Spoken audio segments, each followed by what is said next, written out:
आपकी तैयारी को लगातार और अनवरत जारी रखते हुए बाला कला श्रृंखला पार्ट 13 करने वाले हैं। साथियों, बाला कला श्रृंखला में हम कर रहे हैं एनवीएस, ईएमआरएस, केवीएस और दूसरी परीक्षाओं के सॉल्व पेपर। पुरानी परीक्षाओं के क्वेश्चन पेपर के पैटर्न के आधार पर हम अपनी तैयारी को प्लान कर सकते हैं। तो चलिए साथियों, देख लेते हैं बाला कला श्रृंखला पार्ट 13 का पहला क्वेश्चन। 151, जांच प्राधिकारी की रिपोर्ट प्राप्त होने पर अनुशासनात्मक प्राधिकारी यानी कि डीए को क्या कार्रवाई करनी चाहिए। इंग्लिश वर्जन भी देख लीजिए। What action should the disciplinary authority DA take on receipt of the report of the inquiry authority.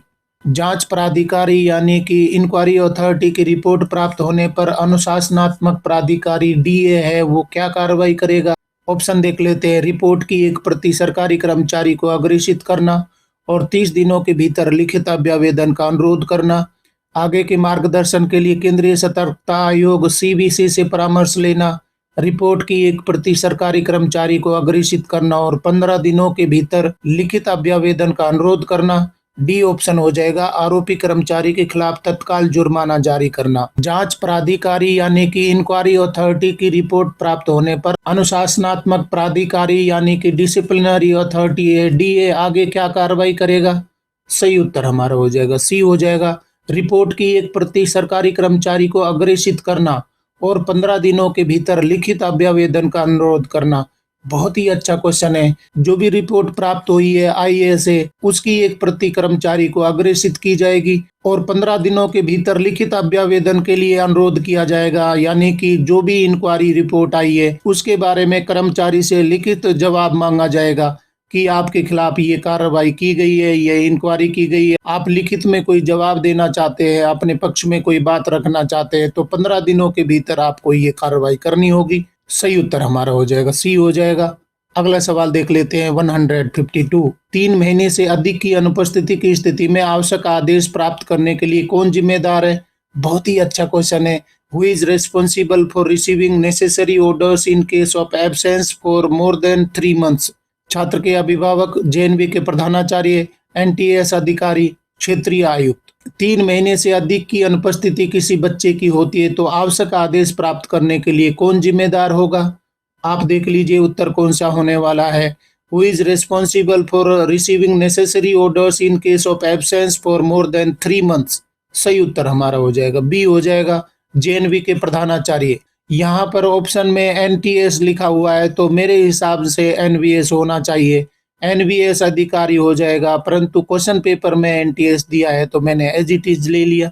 अगला सवाल देख लेते हैं। 153, दिशा निर्देशों के अनुसार 50,000 रुपये तक बिना भाव विवरण का सामान खरीदने की क्या प्रक्रिया है। As per the guidelines what is the procedure for direct purchase of goods up to ₹50,000।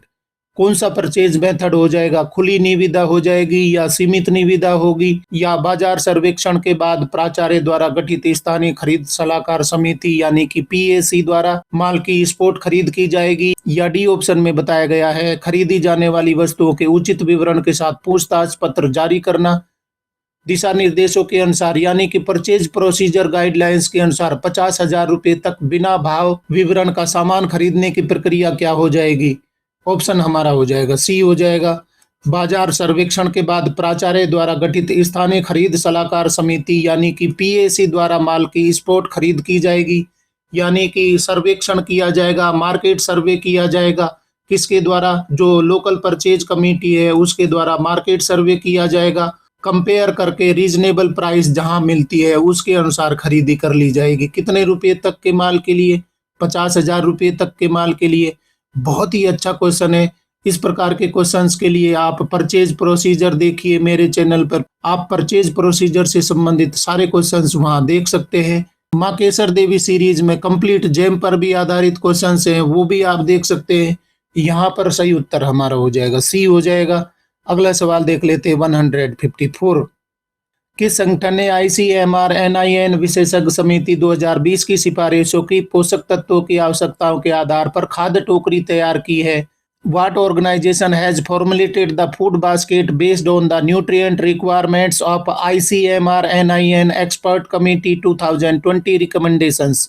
वो कौन सा संगठन है जिसने आईसीएमआर एनआईएन विशेषज्ञ समिति 2020 की सिफारिशों के आधार पर पोषक तत्वों की आवश्यकताओं के आधार पर खाद्य टोकरी तैयार की है? फूड बास्केट कौन से संगठन ने तैयार की है? ऑप्शन देख लीजिए, Indian council of medical research ICMR, national institute of nutrition NIN, food corporation of India FCI, ministry of education. What organization has formulated the food basket based on the nutrient requirements of ICMR NIN Expert Committee 2020 recommendations? सही उत्तर हमारा हो जाएगा B हो जाएगा, national institute of nutrition NIN ने ये तैयार किया है। NIN ने फूड बास्केट तैयार किया है। किसके आधार पर? ICMR NIN विशेषज्ञ समिति फूड बास्केट है यानी कि खाद्य टोकरी है, वो तैयार की गई है। किसके द्वारा? NIN के द्वारा की गई है। सही उत्तर हमारा हो जाएगा बी हो जाएगा। क्वेश्चन देख लेते हैं 155। दिए गए दिशा निर्देशों के अनुसार स्थानीय यात्रा का क्या अर्थ है? What does local journey mean as per the given guidelines?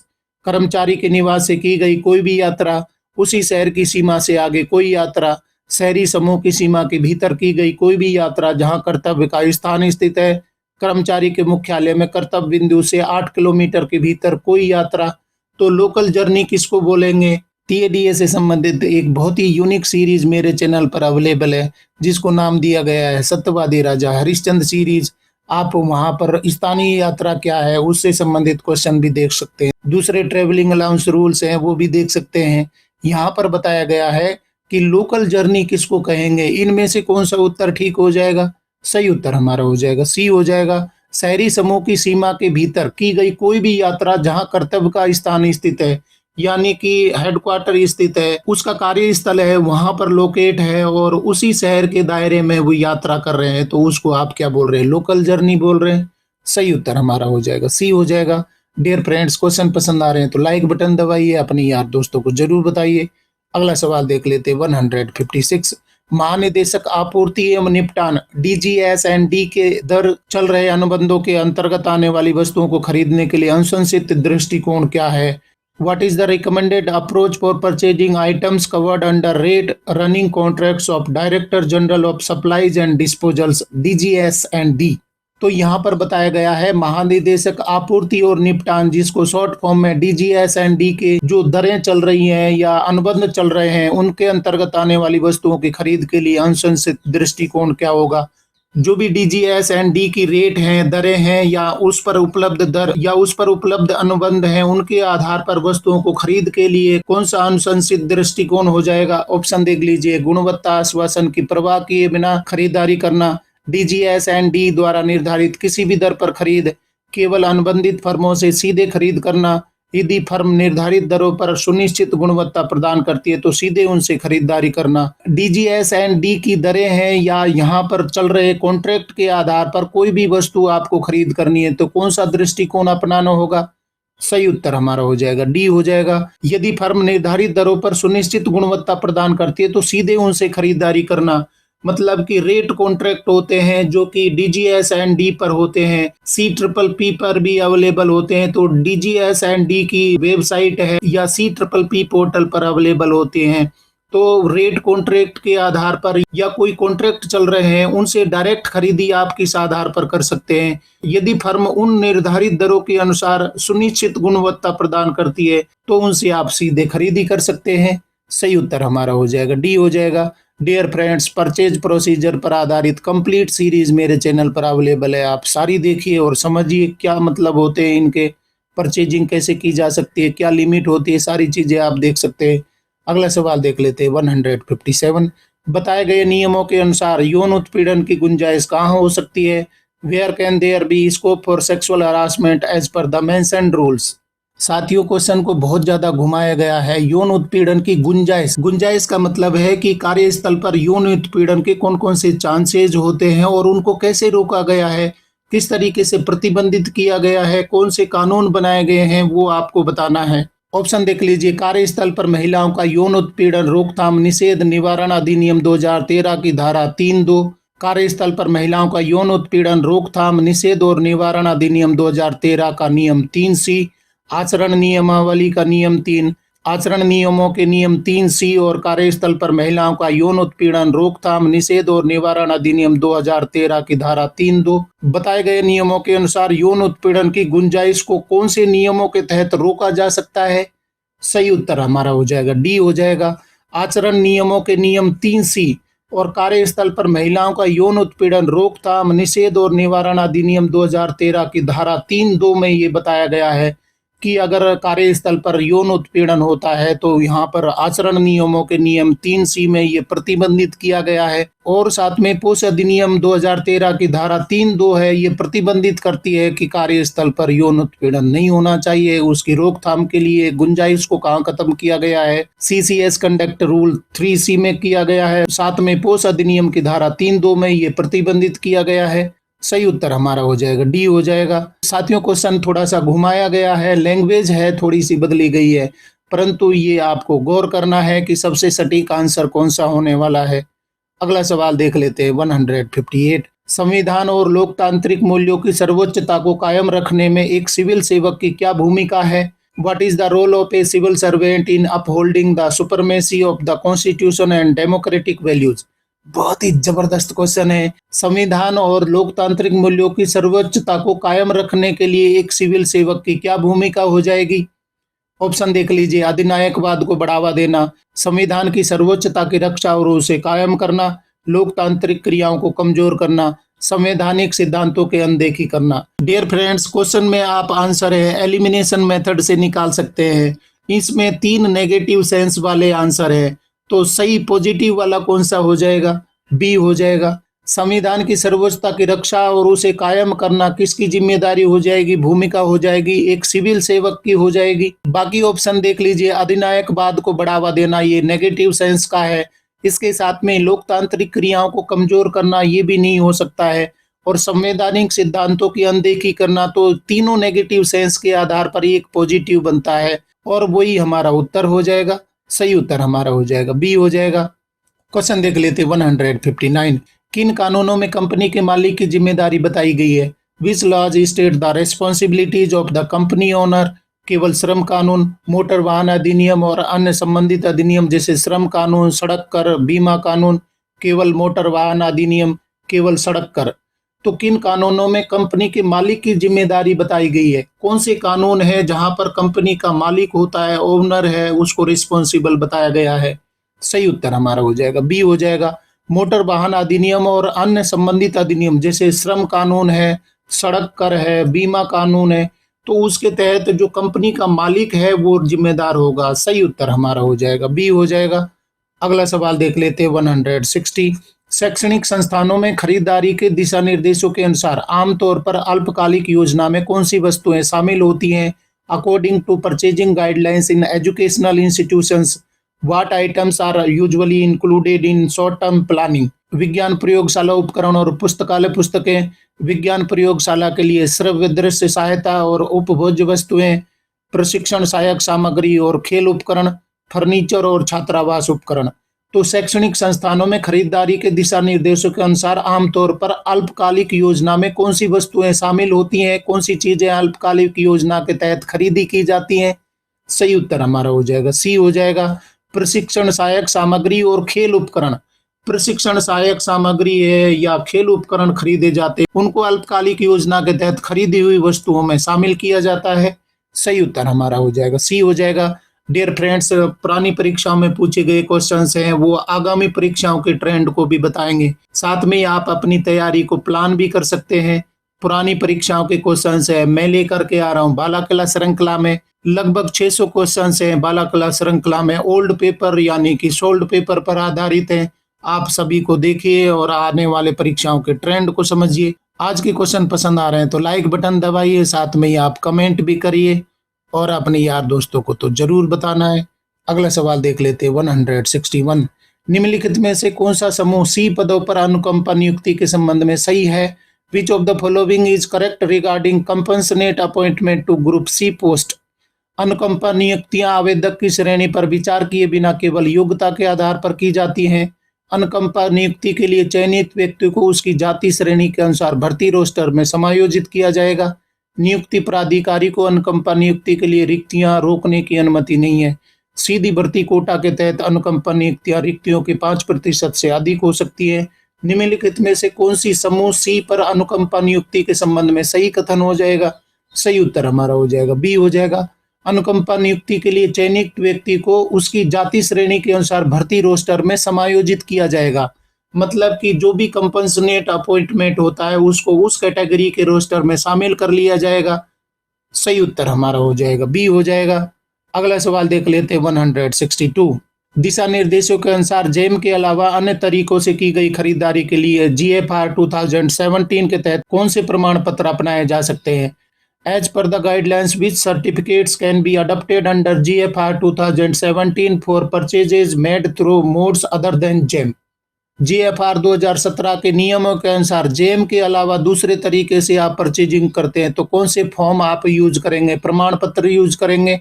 प्रमाण पत्र 155 और 162, प्रमाण पत्र 154 और 162, प्रमाण पत्र 154 और 155, प्रमाण पत्र 154, 155, 162।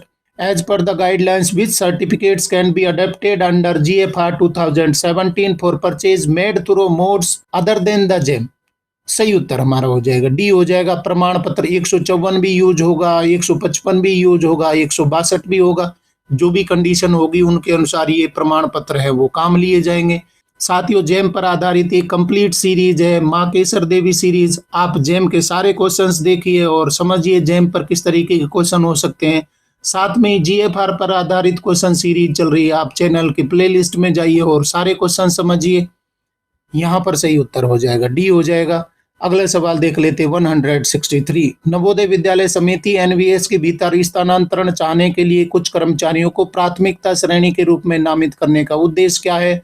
What is the purpose of designating certain employees as priority category for seeking transfer within Navodaya Vidyalaya समिति NVS? बहुत ही अच्छा क्वेश्चन है। प्रायोरिटी कैटेगरी क्यों बनाई गई है? अपने दैनिक जीवन में महत्वपूर्ण कठिनाइयों का सामना करने वाले कर्मचारियों को लाभ प्रदान करना, अपने वर्तमान स्थान पर सबसे लंबे कार्यकाल वाले कर्मचारियों को पहचानने के लिए, उच्चतम शैक्षणिक योग्यता वाले कर्मचारियों को स्वीकार करना, कर्मचारियों के अनुकरणीय प्रदर्शन समीक्षाओं से पुरस्कृत करना। तो कौन सा ऑप्शन ठीक हो जाएगा? प्रायोरिटी कैटेगरी क्यों बनाई गई है? प्राथमिकता श्रेणी है, कर्मचारियों को क्यों दी जाती है? ट्रांसफर के समय प्राथमिकता श्रेणी के कर्मचारियों को लाभ दिया जाता है, उनको प्रायोरिटी में रखा जाता है। ऐसा क्यों किया गया है? उसके पीछे लॉजिक क्या है? बहुत ही अच्छा क्वेश्चन है। सही उत्तर हमारा हो जाएगा ए हो जाएगा। अपने दैनिक जीवन में महत्वपूर्ण कठिनाइयों का सामना करने वाले कर्मचारियों को लाभ प्रदान करना, मतलब कि डे टू डे लाइफ में उनको मुश्किलें आ रही हैं और उन मुश्किलों को दूर करने के लिए प्राथमिकता श्रेणी बनाई गई है। ऐसा नहीं है कि सबको एक दृष्टि से रखना है, सबको एक ही लाठी से हाँकना है, तो वो तो गलत हो जाएगा। कुछ प्लेन एरिया में रहने वाले लोग हैं वो मजे कर रहे हैं, कुछ hard stations, very hard stations पर या उनकी कोई दूसरी मुश्किलें हैं, दूसरी परेशानियां हैं, उनको दूर करने के लिए क्या किया गया है? प्राथमिकता श्रेणी बनाई गई है और उनको रुचि के स्थान पर स्थानांतरण दिया जाता है। किस आधार पर? प्राथमिकता श्रेणी के आधार पर। डियर फ्रेंड्स, NVS से संबंधित मैटर्स के लिए आप देखिए धौलागढ़ माता सीरीज। धौलागढ़ माता सीरीज में कंप्लीट NVS सिस्टम बताया गया जिसमें ट्रांसफर पॉलिसी भी बताई गई है। आप वहां जाकर के सारे क्वेश्चंस को समझिए। अगला सवाल देख लेते हैं 164। GFR 2017 के तहत संशोधित प्रक्रिया के तहत वस्तुओं और सेवाओं पर व्यय करने के लिए प्रधानाचार्यों की शक्तियों के तहत कोटेशन मांगे बिना वस्तुओं की खरीद को डैश तक बढ़ा दिया गया है। इंग्लिश वर्जन भी देख लीजिए। Under the revised procedure of GFR 2017 the powers of principals to make expenditure on goods and services procurement of goods without calling for quotations has been extended to। GFR 2017 की संशोधित प्रक्रिया के तहत वस्तुओं और सेवाओं पर व्यय करने के लिए प्रधानाचार्यों की शक्तियों को विदाउट कोटेशन कितने रुपए तक बढ़ा दिया गया है? ऑप्शन हमारे हो जाएंगे 50,000 रुपये से 1,50,000 रुपये तक, 5,000 रुपये से 15,000 रुपये तक, 5,000 रुपये से 50,000 रुपये तक, 500 रुपये से 1,500 रुपये। क्या उत्तर ठीक होने वाला है? विदाउट कोटेशन प्रिंसिपल है, कितने रुपए तक की परचेजिंग करवा सकते हैं? सही उत्तर हमारा हो जाएगा बी हो जाएगा।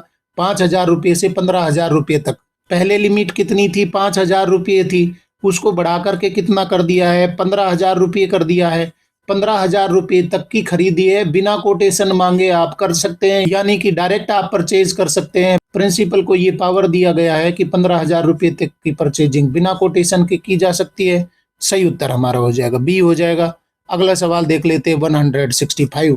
जवाहर नवोदय विद्यालय जेएनवी में कक्षा 10 में पढ़ने वाली छात्रा नेहा शैक्षणिक सत्र 2024-25 के लिए कक्षा 11 में प्रवेश के लिए आवेदन करने में रुचि रखती है।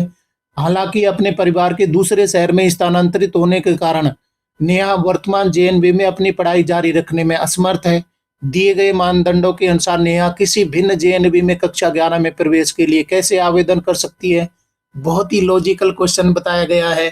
यहाँ बताया गया है Neha a student studying in class 10th in Jawahar Navodaya Vidyalaya JNV is interested in applying for admission to class 11 for the academic session 2024-25। However, due to her family shifting to another city, Neha is unable to continue her studies in the current JNV. As per the given criteria, how can Neha apply for admission in class 11 in a different JNV? Neha वर्तमान में एक JNV में 10th class में पढ़ रही है, परंतु वो 11th में दूसरे जेएनवी में एडमिशन चाह रही है। दूसरे जेएनवी में एडमिशन क्यों चाह रही है? क्योंकि उसकी फैमिली है वो दूसरी जगह पर शिफ्ट हो गई है। तो क्या उसका ट्रांसफर हो जाएगा या नए जेएनवी में वो एडमिशन कैसे ले सकती है? ऑप्शन देख लीजिए। उसके वर्तमान जेएनवी से अनुशंसा पत्र प्राप्त करके, नए जेएनवी प्रशासन को अपने अकादमिक रिकॉर्ड जमा करके, अपनी पसंद के नए जेएनवी में सीधे आवेदन करके, आवास की उपलब्धता के अधीन पार्श्व प्रवेश चयन परीक्षा में भाग लेकर। नेहा वर्तमान में किसी जेएनवी में कक्षा 10 का पेपर दे रही है और वो कक्षा 11 में डिफरेंट जेएनवी में एडमिशन लेना चाहती है, क्योंकि उसका परिवार है दूसरे शहर में शिफ्ट हो गया है तो उस जेएनवी में एडमिशन चाह रही है। तो उसके एडमिशन का तरीका क्या हो जाएगा? सही उत्तर हमारा हो जाएगा डी हो जाएगा। आवास की उपलब्धता के अधीन पार्श्व प्रवेश चयन परीक्षा में भाग लेकर। उस जेएनवी में अगर लेटरल एंट्री एडमिशन निकला है तो दूसरे जेएनवी में वो अप्लाई कर सकती है, परंतु ट्रांसफर के कोई दूसरे तरीके नहीं हो सकते। आवास की उपलब्धता के अधीन यानी कि कोई वैकेंसी है तो उस जेएनवी में एलईएसटी यानी कि लेटरल एंट्री एडमिशन होंगे तो वो अप्लाई कर सकती है, पेपर दे सकती है और वहां पर शिफ्ट कर सकती है। सही उत्तर हमारा हो जाएगा डी हो जाएगा। डियर फ्रेंड्स, क्वेश्चन पसंद आ रहे हैं तो लाइक बटन दबाइए, अपने यार दोस्तों को जरूर बताइए और आप कमेंट भी करिए। अगला सवाल देख लेते हैं 166। स्थानांतरण आवंटन के दौरान बराबरी वाली स्थिति में नवोदय विद्यालय समिति एनवीएस कई प्राथमिकता वाले कर्मचारियों के बीच कैसे निर्णय लेती है? How does Navodaya Vidyalaya Samiti NVS decide among employees with multiple preferences in a tie situation during transfer allocation? तो ट्रांसफर के मामले में मान लीजिए कई सारे लोग हैं, एक ही प्राथमिकता श्रेणी में आ जाते हैं और उनके बीच में टाई हो जाता है, कोई स्टेशन के लिए टाई हो जाता है, तो कैसे निर्णय लिया जाता है? उच्चतम शैक्षणिक योग्यता वाले कर्मचारी को प्राथमिकता देकर, वर्तमान स्टेशन लंबे कार्यकाल वाले कर्मचारी को प्राथमिकता देकर, अनेक प्राथमिकता वाले कर्मचारी को उसके अधिमान्य क्रम में आगामी स्तरों पर वरीयता देकर, सबसे अधिक आयु वाले कर्मचारी को प्राथमिकता देकर। तो अगर टाई हो जाता है किसी स्टेशन के लिए, एक से अधिक लोग हैं शामिल हो जाते हैं ट्रांसफर में और सेम चॉइस मांगते हैं, उनकी कैटेगरी है वो भी टाई हो जाती है, तो वरीयता कैसे दी जाती है, निर्णय कैसे किया जाता है? सही उत्तर हमारा हो जाएगा सी हो जाएगा। अनेक प्राथमिकता वाले कर्मचारी को उसके अधिमान्य क्रम में आगामी स्तरों पर वरीयता दे करके। मान लीजिए ये कैटेगरी में सेम लाई कर रहे हैं तो अगली कैटेगरी देखेंगे, उसके आगे प्रायोरिटी कैटेगरी देखेंगे। जब तक मामला निपट नहीं जाता उसके आगे की श्रेणी है, आगे की कैटेगरीज है, उनको फॉलो अप किया जाता है और लास्ट में अंतिम निर्णय है वो कर्मचारी के हित में ले लिया जाता है। सही उत्तर यहाँ पर हो जाएगा सी हो जाएगा। अगला सवाल देख लेते 167। आपूर्तिकर्ता एक्स और आपूर्तिकर्ता वाई द्वारा उनके भाव विवरण में भिन्न इकाइयों को ध्यान में रखते हुए प्रदान की गई दरों के न्याय संगत मूल्यांकन की गारंटी के लिए निर्माण कंपनी को क्या कदम लागू करना चाहिए? What steps should the construction company implementing to guarantee fair valuation of the rates quoted by supplier X, supplier Y, taking into account the different units in their quotations? Question में बताया गया है कि आपूर्तिकर्ता एक्स है, आपूर्तिकर्ता Y है और वो रेट देना चाह रहे हैं, परंतु रेट किस में दी जा रही है? भिन्न इकाई यानी कि डिफरेंट यूनिट्स में दी जा रही है। कोई किलो के हिसाब से दे रहा है, कोई क्विंटल के हिसाब से दे रहा है, कोई पीस के हिसाब से दे रहा है। तो रेट है उनको आप मैच कैसे करेंगे, कंपेयर कैसे करेंगे? इसके लिए प्रदान की गई दरों के न्याय संगत मूल्यांकन की गारंटी के लिए निर्माण कंपनी को क्या कदम उठाने चाहिए? ऑप्शन देख लीजिए। तुलना से पहले दोनों आपूर्तिकर्ताओं की दरों को एक सामान्य इकाई में बदलें, दोनों आपूर्तिकर्ताओं से तुलना के लिए एक ही इकाई में कोटेशन प्रदान करने का अनुरोध करें। इकाइयों को समायोजित किए बिना उद्धृत दर वाले आपूर्तिकर्ता को चुनें। इकाइयों में अंतर को नजरअंदाज करें और सीधे दरों की तुलना करें। तो आप क्या करेंगे, वहां पर दो डिफरेंट सप्लायर है, उन्होंने रेट है वो दी है, परंतु रेट्स है वो डिफरेंट इकाइयों में दिए हैं, डिफरेंट यूनिट्स में दिए। तो आप उनको कंपेयर कैसे करेंगे, कौन सी दरें कम है, कौन सी दरें ज्यादा है, कैसे कंपेयर करेंगे। L1 तक पहुंचने के लिए आपको कौन सा तरीका अपनाना होगा। सही उत्तर हमारा हो जाएगा ए हो जाएगा। तुलना से पहले दोनों आपूर्तिकर्ताओं की दरों को एक सामान्य इकाई में बदले, यानी कि एक यूनिट में बदलना होगा। एक समान यूनिट में दरें दी जाती हैं, तो पहले क्या किया जाएगा, दोनों आपूर्तिकर्ताओं की दरों को एक सामान्य इकाई में मतलब कि कॉमन यूनिट में बदला जाएगा और उसके बाद में रेट को कंपेयर किया जाएगा, L1 तक पहुंचा जाएगा। सही उत्तर हमारा हो जाएगा यहाँ पर ए हो जाएगा। क्वेश्चन देख लेते हैं 168। सूचना का अधिकार अधिनियम के तहत जानकारी मांगने के लिए नागरिक आवेदन शुल्क का भुगतान कैसे कर सकते हैं। How can citizens pay the application fee for seeking information under the right to information act. अगर कोई व्यक्ति आरटीआई के तहत आवेदन करता है तो कुछ मेथड बताए गए हैं, कोई तरीके बताए गए हैं फीस पेमेंट के। सबसे पहला है आवेदन के साथ 10 रुपये का डिमांड ड्राफ्ट या भारतीय पोस्टल ऑर्डर भेज करके। बी पॉइंट बताया गया है लोक सूचना अधिकारी को सीधे नगद भुगतान करके। सी में बताया गया है केंद्रीय मंत्रालयों या विभागों के इंटरनेट बैंकिंग या डेबिट क्रेडिट कार्ड के माध्यम से ऑनलाइन भुगतान द्वारा। और डी बताया गया है लोक सूचना अधिकारी के नाम चेक लिख करके। कौन से तरीके से अगर कोई आरटीआई मांगता है तो आवेदन शुल्क कैसे पे किया जाएगा। ऑप्शन देख लीजिए, केवल ए और बी, केवल ए सी डी, केवल बी और सी, केवल ए बी सी। कौन से तरीके से पेमेंट किया जा सकता है अगर आरटीआई के तहत कोई आवेदन करता है। तो सही उत्तर यहाँ पर क्या हो जाएगा, डी हो जाएगा, केवल एबीसी। 3 मेथड है, आवेदन के साथ 10 रुपये का डिमांड ड्राफ्ट या भारतीय पोस्टल ऑर्डर भेज करके आप आवेदन कर सकते हैं। दूसरा है लोक सूचना अधिकारी को सीधे नगद भुगतान करके, जो भी सूचना अधिकारी होगा उसको सीधे भुगतान करके भी सूचना मांग सकते हैं, आवेदन दिया जा सकता है। और सी में बताया गया है केंद्रीय मंत्रालयों या विभागों के लिए इंटरनेट बैंकिंग या डेबिट क्रेडिट कार्ड के माध्यम से ऑनलाइन भुगतान द्वारा। तीनों मेथड है वो अपनाए जा सकते हैं। क्वेश्चन देख लेते हैं 169। नियमों के अनुसार यौन उत्पीड़न की शिकायतों की जांच पूरी करने में आदर्श रूप से कितना समय लगना चाहिए। बहुत ही जबरदस्त क्वेश्चन है। As per the rules how much time should ideally be taken to complete investigation into sexual harassment complaints. कोई भी सेक्सुअल हरासमेंट की कंप्लेंट आती है तो कितने दिनों के अंदर उसकी जांच पूरी हो जानी चाहिए। 6 महीने, 1 वर्ष, 1 माह, 1 हफ्ता। सही उत्तर हमारा हो जाएगा सी हो जाएगा, 1 माह। जो आइडियल टाइम दिया गया है वो 1 महीने के अंतर्गत जांच है वो पूरी हो जानी चाहिए। सही उत्तर हमारा हो जाएगा सी हो जाएगा। और साथियों देख लेते हैं हाल ही में पूछे गए क्वेश्चन पेपर्स पर आधारित क्वेश्चन सीरीज बाला क्लास सीरीज 13 का अंतिम सवाल 170। वीवीएन फंड द्वारा कवर किए गए विशेष प्रशिक्षण के लिए सूचीबद्ध क्षेत्रों में से एक क्या है। What is one of the areas listed for specialised training covered by the VVN fund. वाहन रखरखाव कार्यशालाएं, लेखांकन सॉफ्टवेयर प्रशिक्षण, लोक शास्त्रीय नृत्य एवं संगीत, विदेशी भाषाएं पढ़ाना। वीवीएन फंड को किस विशेष प्रकार के प्रशिक्षण के लिए खर्च किया जा सकता है। सही उत्तर हमारा हो जाएगा सी हो जाएगा, लोक और शास्त्रीय नृत्य एवं संगीत। सही उत्तर हमारा हो जाएगा सी हो जाएगा। इस तरीके से साथियों पुरानी परीक्षाओं में पूछे गए क्वेश्चंस की सीरीज बाला कला श्रृंखला पार्ट 13 के अंतिम क्वेश्चन तक हम पहुंच गए हैं। अभी तक हमने 170 क्वेश्चंस कंप्लीट कर लिए हैं। ये क्वेश्चंस हैं अलग अलग कैटेगरी के लिए हैं, अलग अलग पोस्ट की क्वेश्चन सीरीज अलग अलग हैं, इसलिए 170 क्वेश्चन बन रहे हैं। टोटल बाला कला श्रृंखला में हम 600 क्वेश्चंस के लगभग कर चुके हैं। तो आप सभी को देखिए और क्वेश्चन पेपर का पैटर्न समझिए। क्वेश्चन पेपर के पैटर्न के आधार पर आप अपनी प्लानिंग बना सकते हैं, आगामी तैयारी के लिए प्लान कर सकते हैं और कौन से पार्ट से ज़्यादा क्वेश्चन पूछे जा रहे हैं उसको आप ट्रेस कर सकते हैं। साथियों आज के क्वेश्चन पसंद आए तो लाइक शेयर करें और चैनल को सब्सक्राइब करना तो बहुत ही जरूरी है, क्योंकि नॉलेज मंडली is the right choice. Thank you very much.